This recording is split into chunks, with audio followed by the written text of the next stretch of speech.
السلام علیکم ورحمۃ اللہ وبرکاتہ۔ امید ہے مزاج بخیر ہوں گے۔ ہمارے سیاستدان کرپٹ، منافق، دو نمبر اور کسی نہ کام کے ہیں۔ ان کی ناکامی اور بے سر و سامانی کا اندازہ آپ اس بات سے لگائیں کہ جو ادارے سویلینز نے سنبھالنے تھے وہ ادارے تک فوج کے کنٹرول میں ہیں۔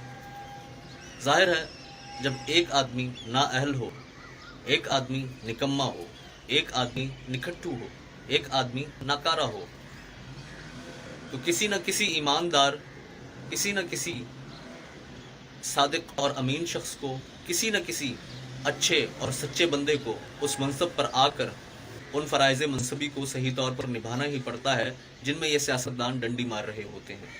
آپ کو معلوم ہے کہ اس وقت پاکستان میں سب سے زیادہ سچے، کھرے، امانت دار اور محب وطن کون ہے؟ جو ہر وقت اس پاکستان کے مفاد کی سوچ کو اپنی سوچ میں بسائے، اسی سوچ میں غرق رہتے ہیں کہ پاکستان کیسے سدھرے گا، پاکستان کیسے آگے جائے گا، پاکستان کیسے ترقی کرے گا، تو وہ لوگ صرف باجوہ ہیں۔ یہی وجہ ہے کہ ہمارے chief of army staff Qamar Bajwa صاحب ہیں، یہی وجہ ہے کہ ایک اور باجوہ عاصم سلیم باجوہ صاحب پاک چائنا کوریڈور کے چیئرمین ہیں، اور اس کے علاوہ وزیر اعظم کے وزیر اطلاعات ہیں۔ اور اب حالیہ دنوں میجر جنرل ریٹائرڈ عامر عظیم باجوہ کو پی ٹی آئی کا چیئرمین بنایا گیا ہے، جو کہ انتہائی خوش آئند امر ہے۔ کاش اس ملک پاکستان کی فوج میں سارے ہی باجوہ ہوتے تو کیا ہی بات تھی کہ ہر عہدہ، ہر منصب، ہر ادارہ ان کے ہاتھ میں دے دیا جاتا تاکہ ہمارا پاکستان دن دگنی اور رات چگنی ترقی کرتا۔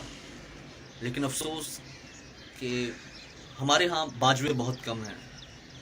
دعا کریں کہ اللہ تعالیٰ ان کی نسل کو ترقی دے، دوام دے اور ان کی تعداد میں اضافہ فرمائے تاکہ یہ لوگ ہر ادارے میں سما سکیں۔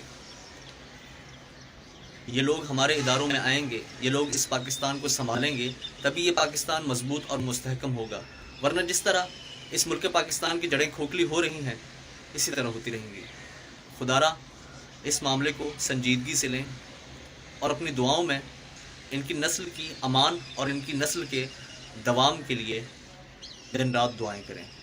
ملتا ہوں انشاءاللہ اگلی ویڈیو میں، تب تک اپنا اور اپنے گرد و پیش کے لوگوں کا خیال رکھیں اور فوج کو اپنی دعاؤں میں ضرور یاد رکھیں، بالخصوص باجوہ صاحبان کو۔